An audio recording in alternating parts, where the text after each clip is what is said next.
This UCSD TV program is a presentation of University of California Television for educational and non-commercial use only.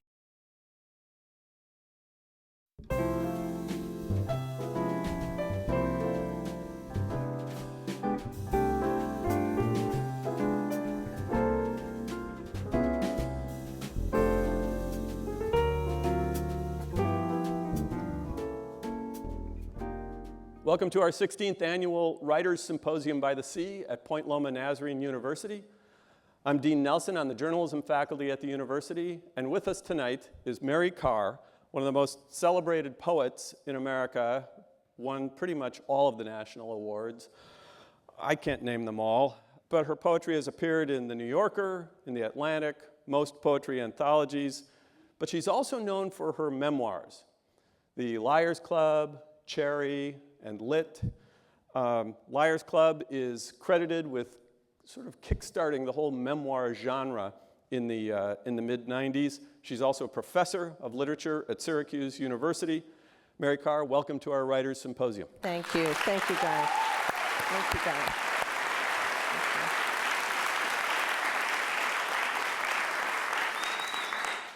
Now, you're a poet. You're celebrated as one. You write poetry. You've had Being a celebrated poet, Dean, is like being a celebrated plumber.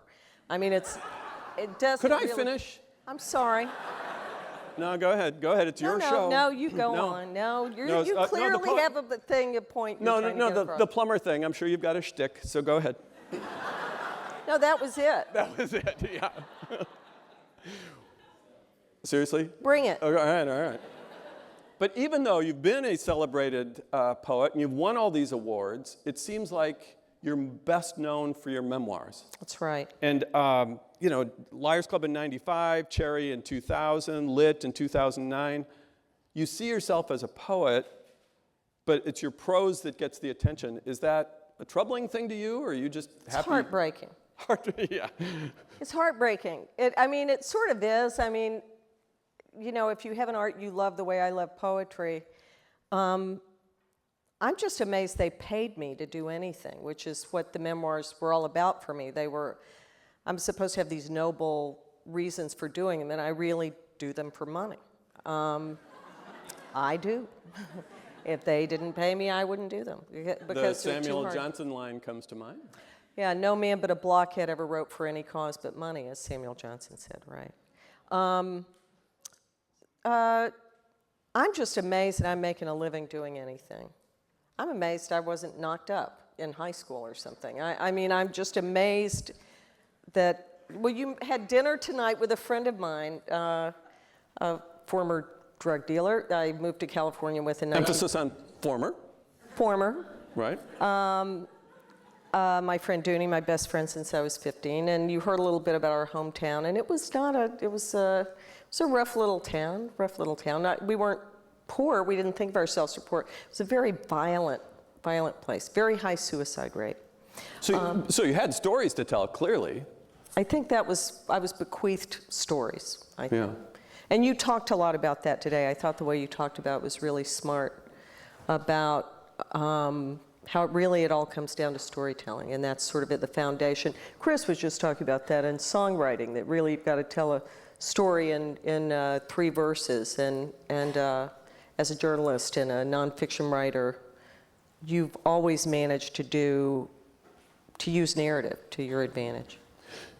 In Liars Club, I was really struck by what you said in there about running some of these stories by people in your family or checking public records and. I didn't check any public records. You didn't? Okay, all right.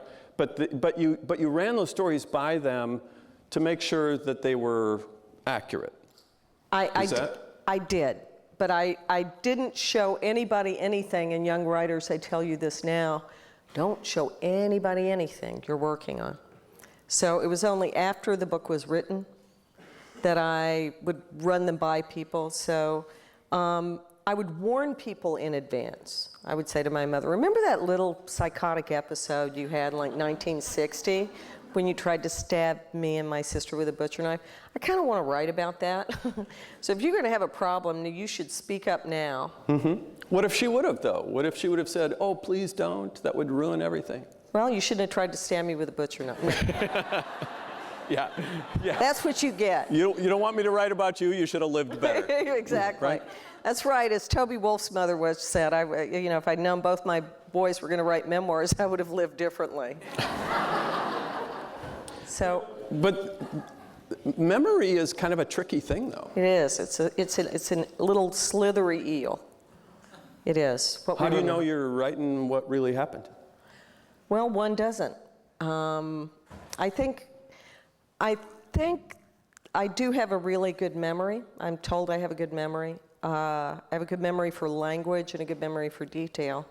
Also, my family is a family of storytellers, so I think things get codified in narrative. There are stories, the story about, my mother saying she shot at us, and, isn't that where you shot at Daddy? My mother saying, no, that's where I shot at Larry. Over there's where I shot at your daddy. And that's just, we've told that story so many times that it's just been codified in language. And my father was a world-class kind of barroom gambler, storyteller type pool shark guy. And so for me, memoir is an act of memory. It's not an act of history. I don't feel a need to represent everybody else's point of view. So I actually kind of avoid doing research in the beginning, but I do try to give people a heads up. And what if my mother had said no? I mean, I told my mother I was going to hitchhike to Mexico when I was 15, and she thought it was a good idea. My mother's never said no to anything, including, by the way, the 7 people she married. So my mother's just not a big no-sayer. Oh, honey, get it off your chest, I think was what she said. Well, but even though memory might be tricky, I just know that memoir kind of gets criticized every now and then because sometimes, I'm not saying you do this, but sometimes memoir writers have written what works as opposed to what really happened. Well, and let me give you an example. James Frey, yeah. Well, James Frey is a classic, but I went to hear David Sedaris do a reading before his last book came out, and he had a pencil with him. And he would say funny things, and people would laugh or not, and he would make marks in the margin. So during the question and answer time, somebody said, what are you writing? And he said, I'm writing, the level of laughter or lack of laughter after some of these stories. And the person said, what happens if they don't laugh? And he said, I change it. And they said, well, but I thought this was a memoir. And he said, yeah, it's a memoir, but you want to cut out anything that's boring. I mean, there are all kinds of things that I wrote that were very important to me. I don't go through and write what's important to me. It would be a completely different book. I'm trying to write a story that will give an experience to a reader. So there are all kinds of things that happened to me that were much more important to me than what's in any of those books, but they wouldn't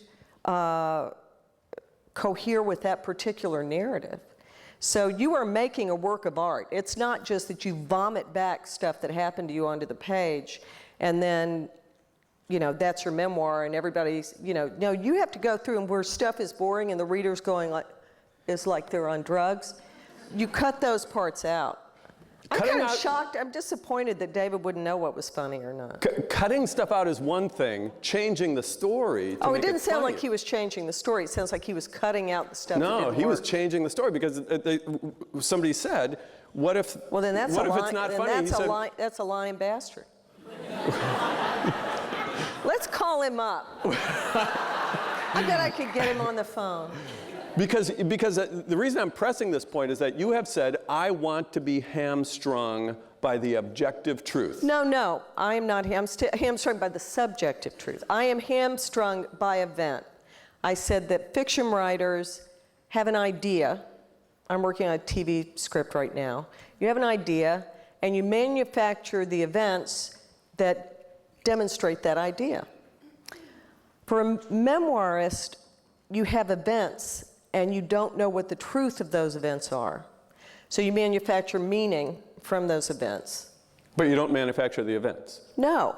That was the sad thing for me about James Fry Exactly. making up, you know, do you guys remember? You're probably too young even to remember. Million Little that idiot. Pieces, A Million yeah. Little Lies. He has my money too, and I want it.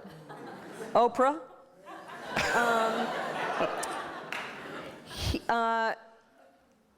No, I mean, you know, he didn't go to prison. He didn't have a fist fight with cops. He had a parking thing where he parked his car up on the curb, and then for having drunk beer when he was in college, he spent 3 hours in an Ohio police station. Which turned into like 30 days or something like that. No, in it his turns book. into a prison. He fought with cops in a prison Yeah. sentence and all this stuff. So that's just like horse dookie. I mean, that's not hard to figure out. Is this a lie or not? Do you know what Yeah. I mean? I mean, that kind of lie doesn't bother me because I don't make up things that don't happen. No one ever, you know, no one would say to I mean, would I write that my mother shot at people if she didn't? I mean, the sad thing for me about the Fry thing was that he thought that his own level of suffering, and I said this today, I think the most privileged, comfortable person in this auditorium from the best family has already suffered the torments of the damned. I don't think any of us get off this planet without suffering enormously. And the only way, and one of the chief ways we suffer is by loving people who are incredibly limited by the fact that they're human beings and they're going to disappoint us and break our hearts. And you're going to be there wishing your mom or dad would show up, or your parents, no matter how great their marriage was, at some point trembled in its foundation. And it was terrifying. And you fell in love with somebody who didn't fall in love with you back, or whatever. We are all heartbroken. It's the human condition. Do you remember your definition of a dysfunctional family? Yeah, you know, any family with more than one person. I could get along just fine if those other people who claim they share DNA with me would stay out of my way. I'd have a perfectly happy Thanksgiving by myself. You know, I think I read somewhere that Liars Club started out as a novel. I tried to write as a novel, but a novel is a very, you know, I'm friends with novelists, and I think Don DeLillo, I think, is a great novelist. And I think DeLillo, I once said to him, why don't you write a memoir? Because something he had told me as an anecdote about his family, I read in Underworld. And I said, why don't you write a memoir? And he was like, ugh. I mean, he looked like a slug you'd thrown salt on. And my writing a novel for me was an excuse to correct the events. So the thing I was going to say about Fry is the sad thing was he didn't think his suffering from being an alcoholic and trying to get sober, he didn't think that whatever his level of suffering was sufficient. And you know, you don't have to go to Auschwitz to suffer. You don't have, plenty of people, anybody who went to a concentration camp, anybody who grew up during a war, suffered far more than I could have suffered as a child. So it's the myth about memoirs that whoever has the worst butt whipping wins. And that's not true. Whoever writes the best wins. Except for James Fry. You know, it's interesting that's how you think about it, because a couple of weeks ago, the New York Times Book Review had advice for those wanting to write a memoir. Oh, I read that. It was really funny. All right, so he says, a good memoir is not a regurgitation of ordinariness or ordeal, not a dart thrown desperately at a trendy topic, but a shared discovery. And he goes on to say, maybe that's a good rule of thumb. If you didn't feel like you were discovering something as you wrote your memoir, don't publish it. Absolutely. Instead, hit the delete key and then go congratulate yourself for having lived a perfectly good, undistinguished life. Absolutely. There's no shame in that. It's absolutely. You know, I actually, with Lit, my last book, I actually broke the delete key. When you go into my apartment in New York, there's a computer on my desk, and the delete key has been just broken because I deleted so much. I threw away 2,000 pages. Exactly. What came out as Lit was like the third version or more. Fifth version. Fifth. So what was so bad about the other ones? Boring. It's, it's sort of like we were talking in this class today, and he's right. The truth has to ambush you. It's not that you don't know the events that happened. I tell a story about writing Cherry, which begins with my saying goodbye to my father, who's this kind of Clark Gable, kind of jug-eared Indian, half Indian, feathers, not dots, oil worker. And I remember it as being so sad. I remember it being really sad. Dooney was coming to get me with we had all the marijuana and the surfboard and everything. It's all figured out. And my father and I had been so close when I was little. We used to hunt and fish, and he taught me how to shoot pool, and he used to give me money. One reason I swear is he used to give me money to swear. And the worse words I would say, the more money he would give me, because he thought it was hilarious. For me to say when I was feeding the pigs at his sister's house, "Come on, you sons of bitches," like he just thought that was hilarious. This amused your father? Oh yeah, for a 6-year-old to say that. It cracked me up when my kids did the same. Nothing got me like that. Nothing got you like that. Oh God. God help us. But my father, because I had this sense, and every therapist I ever went to, I said, my father did drink himself to death, drank himself off a bar stool, was bedridden for 5 years, like something shaken out of a shell, and broke my heart. But we were very close, and I always had this sense that he left me. So the way I write a memoir is I remember this scene very vividly. I remember going in the house, I remember saying to Daddy, we're leaving, and he's like, "You're not going anywhere." I'm like, "No, Daddy, we're going, the surfboards are on the truck, I'm leaving, I'm going out of the house, I'm moving to California." "Nope, you don't need to go to California." I'm just like, "Okay, Daddy, bye," like I'm leaving. Mm-hmm.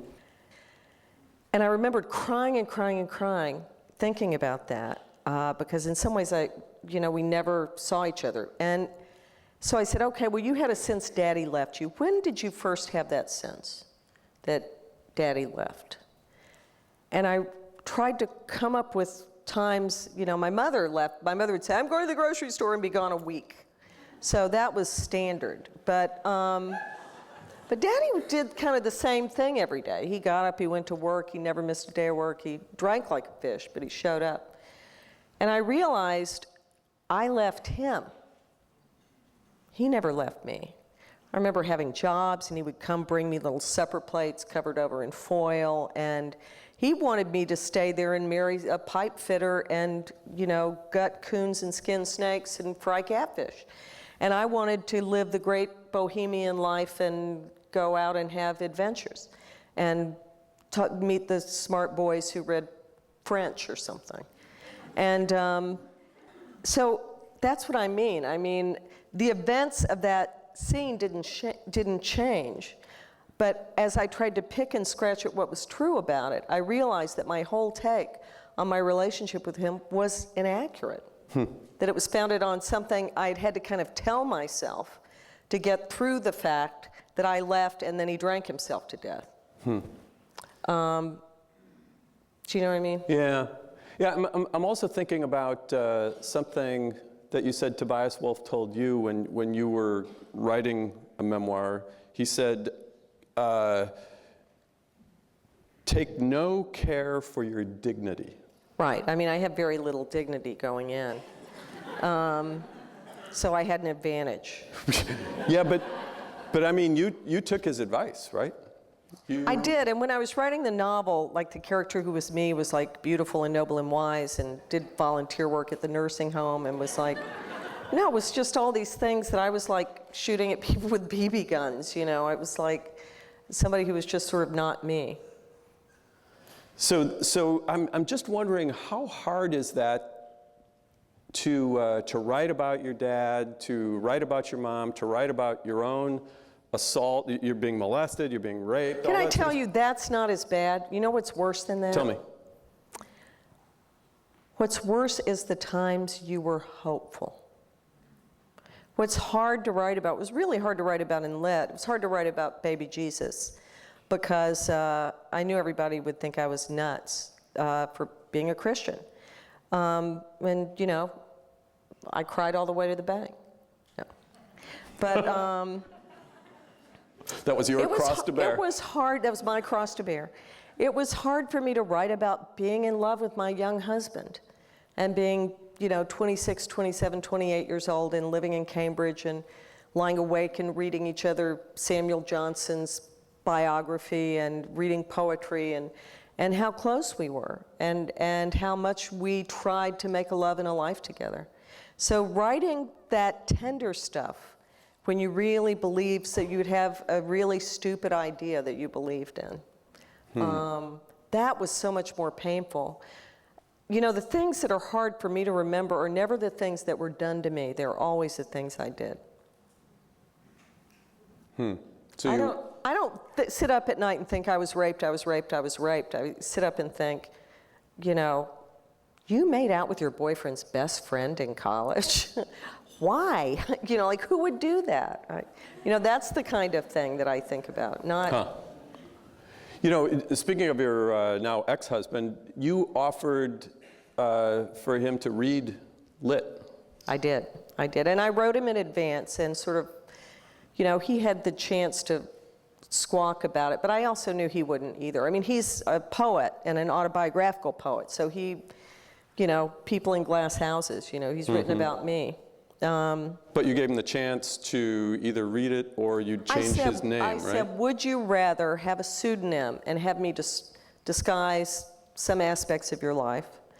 Or would you rather vet the manuscript, read the manuscript when it was done? And he said, I'd rather not read it. And I wrote him a letter and I said, I think it's clear who the asshole is in this deal. And I said, I would be uncomfortable if you were writing about me. I don't have any score to settle with you. And it's mostly, again, when the person who's the villain in this book is me. It's not anybody else. So, and aspects of my own character. So it's funny. I mean, he just wrote me, he's a wasp, they never say anything. So how do you know how he feels? I didn't know how he felt when I was sleeping with him. But I suspect he was okay with it. I did send it to our couples therapist. We did see a couples therapist in Cambridge. And I sent it to her and said, does this seem like a fair representation of the marriage? Because I rewrote that. Once I wrote it and I was kind of worse than I was. It wasn't that I made things up, but I just put in more things where I was always the jerk. And then I sort of made him worse, and it was hard to get the balance right where you felt like this is an accurate portrait of what happened. What else was wrong with the first few versions of Lit? I mean, at least 1,000 pages you said you tossed. Besides the fact that it was boring on the one hand, or maybe some of this. Boring is bad, though. I mean, people don't buy boring at one, So what did you do? Writing about my son's father was hard. Writing about being in the mental Marriott was hard. Writing about being suicidal.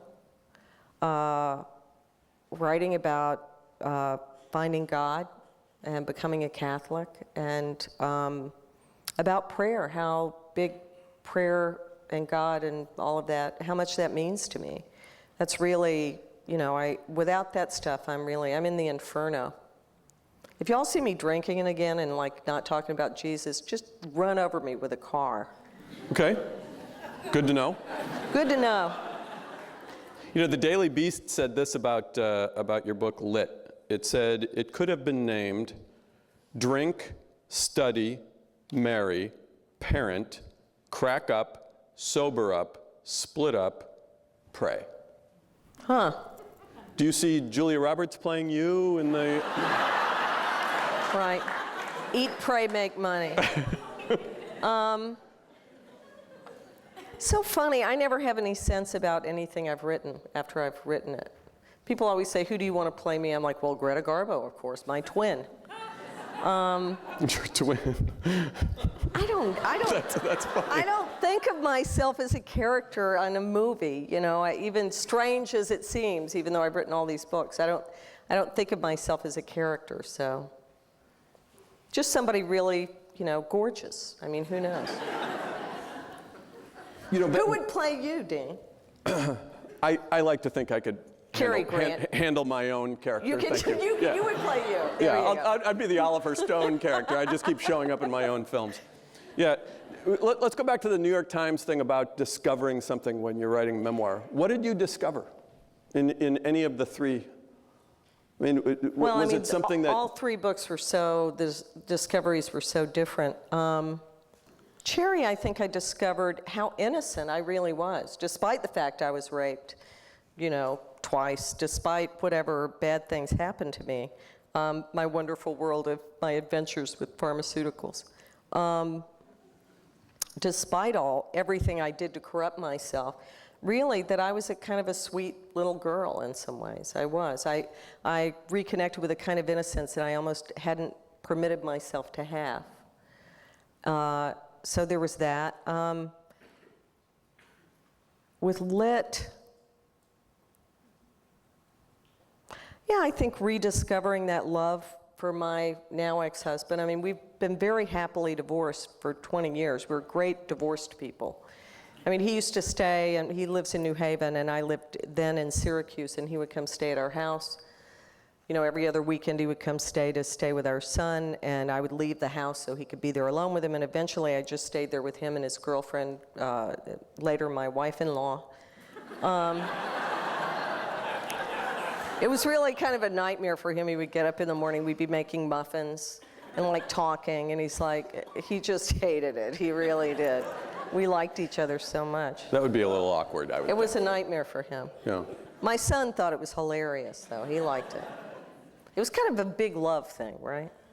Well, I think... not really, I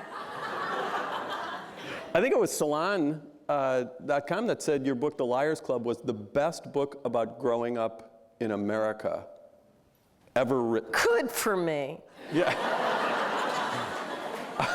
Dadgummit, I'm good. Better than you thought, apparently. Better than I thought. Why don't I read those reviews more? I really should. Well, is that what Liars Club is about? Is about just growing up in America? Sure. I haven't read it since I did the audiobook. I don't even know what's in that book. I mean, I have the truth is, you write these books and you're so invested in them, and you send them to your editor when you're done, and you feel like you've ripped your skin off with a potato peeler and rolled it up in a little tube and sent it to somebody, and you're waiting for them. I mean, you're just dismantled and terrified and miserable and really immature in your insecurity. And by the time the book comes out, it's 9 months later, and you're just sort of like, who cares? You've moved on? It really is. By that time, I'm writing something else. Mm-hmm. I'm doing something else. I'm not even thinking about the book. And then you go on this 18-month, pig at the state fair show, where you go all over the planet with your little ribbon around your neck. And people are talking about the book, and I'm like, did I put that in that book? Jeez, did I? So it's not that I don't know what's in the book, but they do. I really don't, I've never read a book of mine ever after it's out of my hands. I've never looked at it and thought, well, that's really good, Yeah. It just. Well, some of the things that stand out in my mind that I've read a couple of times through, just because I thought the detail was so phenomenal. The opening few pages of Liars Club, where there's that scene of after the fire. Maybe I need to remind you of what's in it. No, I do. But that I know, because that's what they call a frozen memory. Do you know? No, what does that mean? Because you've got exactly the pattern that's on your nightgown. You know what color the sheriff's shirt is. In Apocalypse Now, where Charlie Sheen is mm-hmm. and going Saigon, and sees the ceiling fan, it's like the helicopter. Yeah. That's the way that scene was for me.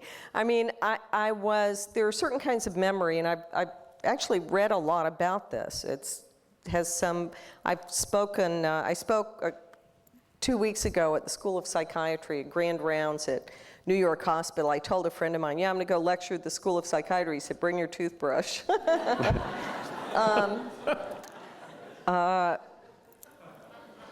But Do you want me to help you know where you were going with that? no, I remember. No, okay. There are certain kinds of memory when you're in a very agitated state. Your cortisol level and your adrenal glands secrete all this stuff. All these hormones are secreted, and you're like an animal hunting something on the prairie. You know, you're in this kind of hyper-vigilant state. And those memories are actually stored at a different part of your brain, kind of closer to the hypothalamus. And they're often these frozen memories that, like soldiers who come back from war, they'll often have memories where they remember the same scene like over and over and over again. So that scene, and many scenes like that, like when doctors take my cortisol level, they always say, did you just run a marathon or something? Because I have such high levels of stress hormone, even now.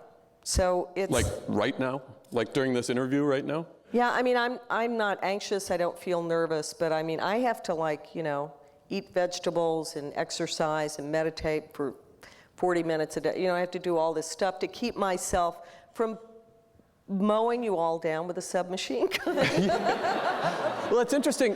It's interesting because I just assumed it's because you kept a really good journal. Oh, no, I didn't keep any journals.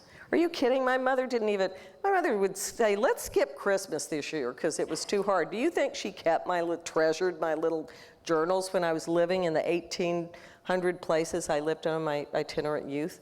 I mean, nobody kept anything in my house. My mother threw away my daddy's ashes. Threw them away. She's like, oh, I didn't want those. I was like, well, what about us, Mother? Oh, what would you do with those? Well, people do things with these things, Mother. They actually, oh, that's ridiculous. I love how you describe your mother checking in on you and your sister as if you were lizards in a terrarium. In a terrarium, like you tap the side of the terrarium, like, yep, they're still moving. You know, it's alive. They're alive. They've got a pulse. I'm ahead. You know, it's a miracle. So you didn't keep journals? I would start a journal, but I was a very disorganized child. I would then like lose it after like 2 days or something. I was a bad student too. You wrote a poem. I think I have it right here. One of your early poems as a child was, "I Am Sad, the End," by Mary Karr. Yeah, that's the way I felt. And to some extent, everything I've written since then is just sort of an explication of that. So, yeah, I was a sad little human unit. I was. But you also wrote somewhere that you predicted you would be both a poet and write autobiography. Yeah, in the Paris Review, they actually reproduced a page. They do those memoirs in Paris Review with writers, and they actually reproduced a page from the only journal I kept, or my mother kept, 1965, so I was 10 years old. And it says, when I grow up, I will write 1/2 poetry and 1/2 autobiography. The same page it says, when I grow up, I'm not very successful as a little girl, it says. When I grow up, I will probably be a mess. You wrote that at 10 years old? I wrote that at 10 years old. Imagine the foresight. Well, go back to the point though about the "I am sad, the end." Is that idea of I'll probably be a mess, not successful as a little girl? I mean, you're still sort of explicating that too, aren't you? Except I don't feel that way anymore. I don't feel sad. I mean, I have a friend who's dying, waiting for a heart transplant. You know, I was sad when my priest died. I'm sad when I, see the floods and people drowning, and, I get sad in New York every day. There's a guy who was sleeping in my doorway for a while, and he wore a kind of garbage bag around his neck like a cape. And I would get up in the morning and I would bring him, I'd go get some coffee, and I'd say, what do you want? You want a bagel? You want some coffee? And he'd give me like an order. And then it was really great though. At one point he said, I'd like a bagel with cream cheese toasted. I said, you want some coffee? You want something to drink? He says, I'd like some coffee with milk, 3 sugars, and some orange juice. I said, okay.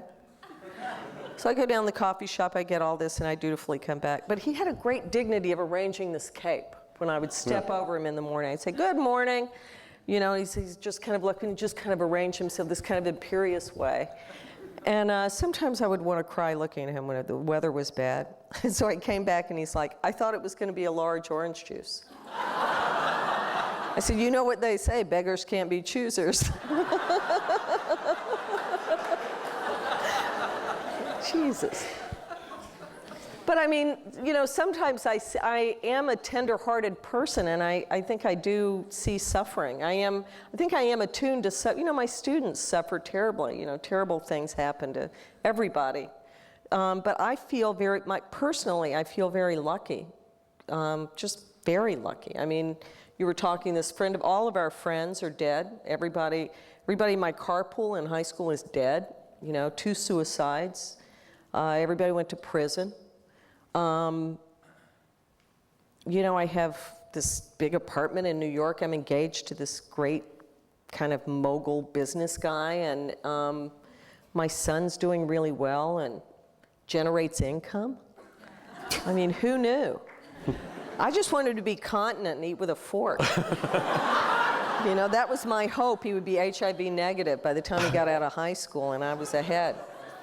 You know, and he's making money, making films. It's astonishing to me. Good for him. That's what I think. I'm going to go back to your childhood for a minute, not to make you sad, but to talk about poetry and the influence that poetry had on you. It kept me alive. Your mom read poetry to you? My you mom read poetry to your mom? I read poetry to my mom. We all, even my father, who I never saw read anything but a sports score in his life.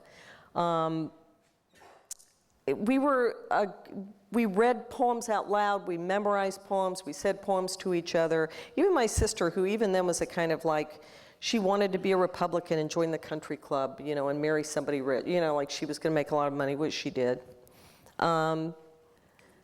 She would just get misty-eyed. It was a very powerful medium for her. She's still one of the great readers. Not, my mother's dead, so hardly reads anymore. Yeah, and she never calls. Never calls. Yeah. But you wrote that poets were your first priests and poetry itself your first altar. I think it was, I was saying today in a class, for me it's Eucharistic. It is. Why? You take somebody else's suffering, their passion, into your body, and you're changed by it. You're transformed by it. You're made more tender or more human, or you're more alive to your fellow human beings. I could literally read a poem and lift my head from the page and look out, and my heart would just be softer.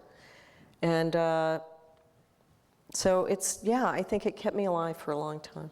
And yet your junior high principal said that, poets were like prostitutes. No, he said, if you continue, I was doing really badly in algebra, and he called me in and gave me this lecture where he said, well, you need to learn about mathematics. I said, I don't want to know anything about mathematics, I want to be a poet.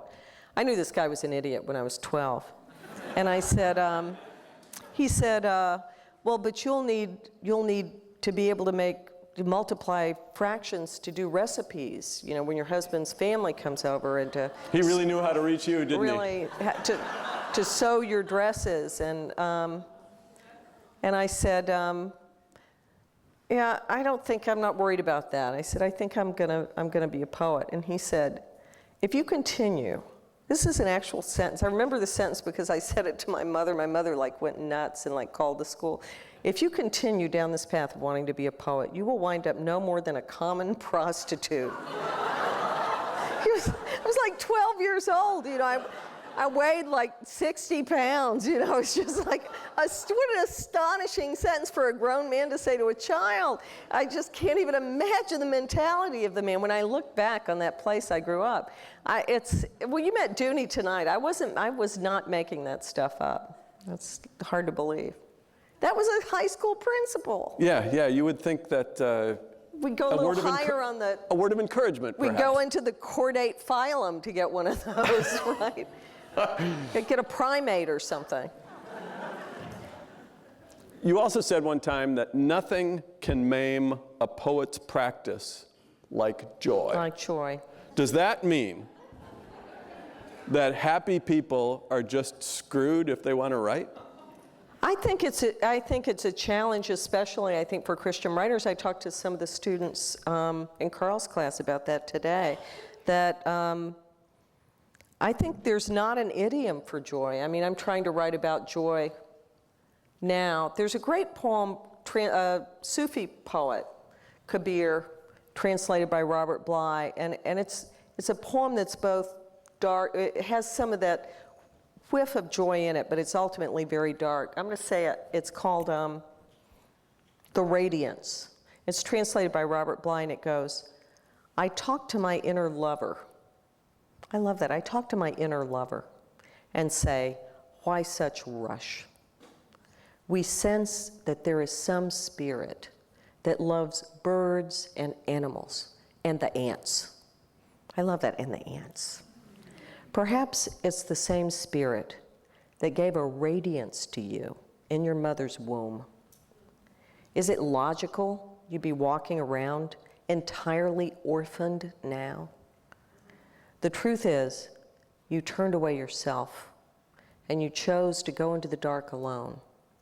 And that is why everything you do has some weird failure in it. Isn't that big? But the first part of that has all this joy in it, right? And then he just pulls the rug out from under you at the end. Sneaky. Actually, I think that's a little bit how you write. You know, you talk in some of your books that you wouldn't get into a full-on fist fight with somebody, but if somebody made you mad, you could ambush them later. Yeah, I had a long memory. Yeah, but I think that's how you write too. I mean, very similar to how you just recited that poem, is that you start out one way and then bang, it's like you just hit somebody on the side of the head with a shovel. I just didn't know I was that good. You are that good. I feel so much better about it. Yeah, I'm just here to affirm. but this sense of joy. So, all right, let me put it this way. Does art have to come from pain? Does virtue have to come from suffering? Do we have to go to God only when we're in pain? Yeah. I mean, that's why they say there are no atheists in foxholes, right? You know, I was just talking to a woman who's had a disabled child today. And I said, he must be remarkable to have been through all this. He's had all these treatments and stuff. And I said, why does it have to be suffering that makes us so yearn for that connection with something else? I said, but he must be a really remarkable kid. It's funny, and that's one of the things when they were telling me I had liver cancer. I have one of my former spiritual directors in another town called me up and says, you know, well, so they're saying you have liver cancer, and I was like, somehow I just don't feel like I do. I mean, I know that I'm really sick, but I just don't feel that sick. It just seems like I'd feel worse. And I said, I really have a sense of Christ in this. I don't know how to tell you. And she said, oh, you mean that you don't have liver cancer? I said, no, that if I have liver cancer, it's going to be okay. That there's going to be some huge spiritual gift in it that I can't even imagine what it is.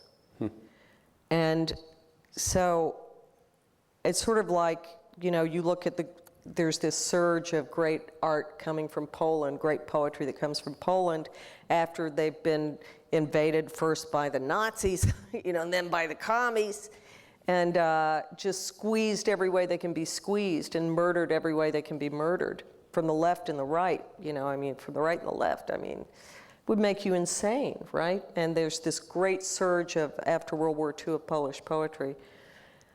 And it's like all that suffering. I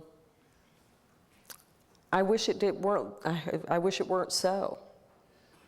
This is part of the kind of the subtext in Lit, it seemed to me, is that you just finally had to come to terms with some of these things in your own life. I mean, when you talk about surrender and letting go. You really resisted these terms, people saying please. to you, I was like, surrender, yeah, surrender. Yeah, I will. I was like one of those, we were talking about, I was like one of those Japanese guys after World War II. They've stuck on some island, who doesn't know the war's over. I'm just still, shooting at coconuts or something from behind a sand dune somewhere. So yeah, I will never surrender, Yankee dogs, But surrender to what? Why was that so hard? Well, I think one of the things we do when we do the Ignatian exercises, which I talked about this morning, is one of the first things you do is you talk about your image of God. What is your sense of God? Where did you get that? And what you very quickly discover, if you do them in a group, because we had instruction in a group and then you meet one-on-one with the spiritual director, is that you realize that everybody projects onto God whoever their parents were. So I don't have a very good feeling about the Virgin Mary because I don't have a very good feeling about my mother. My mother was not, I actually have a very good feeling about my mother, but she wasn't very mothering. Mm-hmm. I loved her, but she wasn't very mothering. My mind just went blank. That's all right. Well, we were just talking about projecting your own stuff onto God. And I'm just thinking you kept resisting surrendering both yourself and your manuscript lit. Yeah. What were you holding on to? Well, I didn't want to, I had developed a readership, and I feel, somebody said, do you write for yourself or your readers? I feel very responsible to my readers. I feel like I've been writing since I was 5 years old. I've been publishing since I was 20. That's a long time. And over time, I've got people who read my books and buy my books, or X number of people who would buy my books.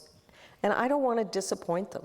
I don't want to bore anybody. I don't want anybody to spend any money that's I really don't. I wouldn't want to put my name on a book that was not so good, or at least not as good as I could make it. But in your own personal life, you didn't want, the phrase that kept coming to you was let go. Whether it was Alcoholics Anonymous people. Anything I ever let go, I've had claw marks on it, Yeah. It's like the cat in the cartoons.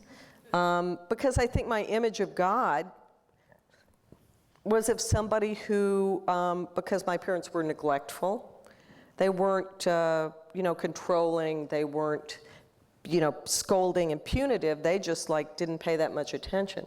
So I had a sense of a God who was like a sort of, up there, smoking cigars and every now and then hurling a lightning bolt down, to just smack you awake.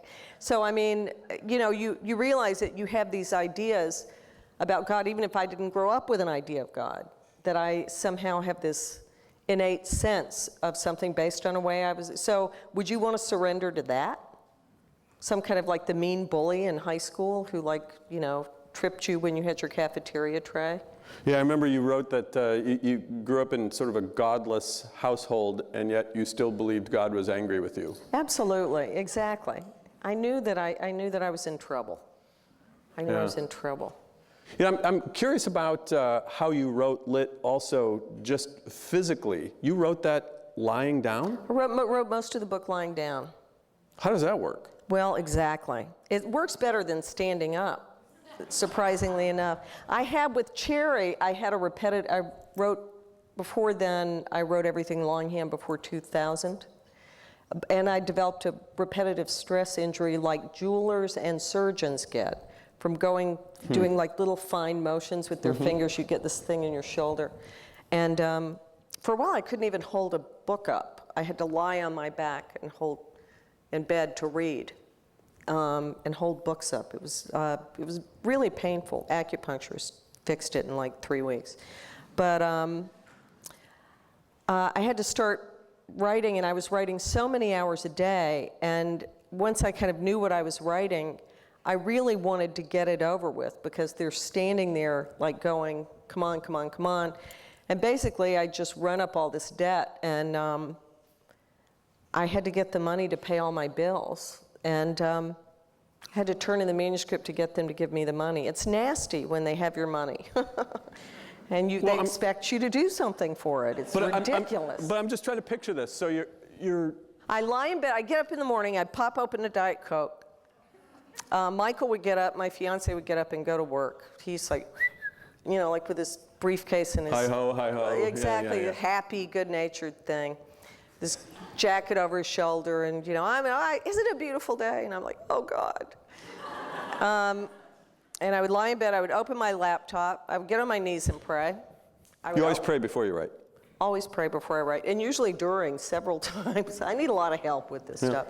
And I would lie down and write for like 2 or 3 hours, and then I would go downstairs and I would pretend that the day had started all over. And I would make myself a cup of tea, and I would write standing up the dining room table. I have a high bar kind of dining room table. I would write there standing up for a while. And then I would go sit on the sofa and write there for a while. And then I always wound up back in bed. So Michael would leave the house at 7 o'clock in the morning and then have meetings after dinners and come straggling in at like 9:30 at night, you know, and I've got the curry guy has been there. I've got like boxes of curry all over the house or pizza or something. And I'm lying in bed like basically in the same position I'd been in when he left. Other than boxes of food all around. Boxes of food all around. So yeah, I did a lot of it lying down. One of the reasons that you said you were afraid to write was that you didn't want to be exposed as a fraud. Yeah. Or sent back to the minor leagues. I was very afraid. Is that still an issue? I was very afraid at the end of this book. I called 2 friends of mine. I called Don DeLillo, and I called Bob Haas, Robert Haas, who's a poet who was my teacher, now teaches at Berkeley. And I called DeLillo. That's sort of like the way the president presses the red button, you know, and then the nuclear warheads. When you call DeLillo and Haas, you're bringing in the big guns.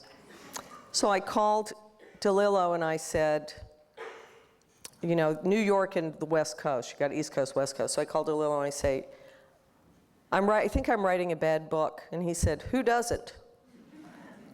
I said, that's true. And I said, I'm afraid you won't like me if I write a bad book. I'm afraid you won't have lunch with me still. He's like, I don't care what kind of book you like. You write, it doesn't make any difference to me. We all write bad books. So that made me feel better about DeLillo. So then I called Bob Haas, and this is like Mr. Berkeley, you know, la-da-da. And he says, that doesn't worry me a bit. I said, I was crying by the time I called Bob. It's like 3 days later. I'm like, I think I'm writing a really bad book. He's like, that doesn't worry about me a bit. I said, what is this, some Buddhist Zen California thing? It doesn't worry you a bit. I mean, am I supposed to take comfort in that? And he's like, well, what are you afraid of losing? Are you afraid of losing the prestige of your position? I said, absolutely. I'm supposed to say no, but of course I am. I like to be the judge of asked to be on committees, and I like to help young writers. I like the fact that I can help my students and introduce them to people, and I like giving money to magazines, and yeah, I like being able to do what I do.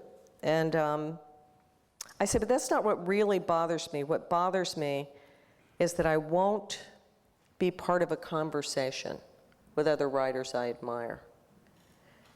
You'll get kicked out of the club. I'll get kicked out of the club. And he said, what writer on the planet do you want to meet whom you haven't met? I said, well, Garcia Marquez. But he'll be dead soon anyway, and I don't speak Spanish.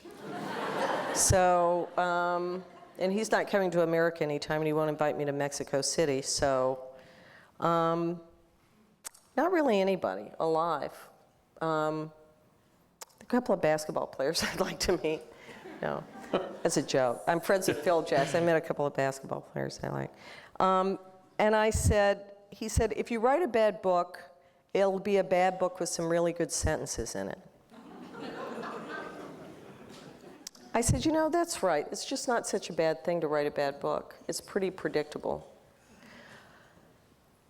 And then there was this strange freedom, and it was writing about my religious conversion and about all that, the end of the book, which is just, it was so hard to write about. I was telling them Richard Ford, when I got baptized, sent me a postcard. He's a kind of very cynical, dark fiction writer. Ford writes me a letter. It says, Dear Carr, not you on the Pope's team. Say it ain't so. Ford. You know, I was like, oh, you tender-hearted thing, you know, congratulating me on my new baptism. So for me, it's sort of like the Beckett line of fail better, or that anything I write is always limited in its success. What does fail better mean? Well, it's not that you're not going to fail when you write a book. Like, have I written as well as Shakespeare? That's my goal. I'm falling a little short, guys. I'm not in competition in the marketplace. I'm in the competition in my mind, in my own sick, deranged mind, which is where I live anyway, and with history, with the great writers who dwarf me. So I'm like that kid with a Little League slugger, who gets to go into Yankee Stadium, and it's just, I'm just lucky that I get to carry the bat. I'm lucky that I get to, stand on the field. It does feel like, there's a great line in a memoir by G.H. Hardy, great mathematician. He's talking about his argument for being a mathematician. He said, for most of my life, I've taught students who aren't even as good a mathematician as I am. He was then teaching at Cambridge.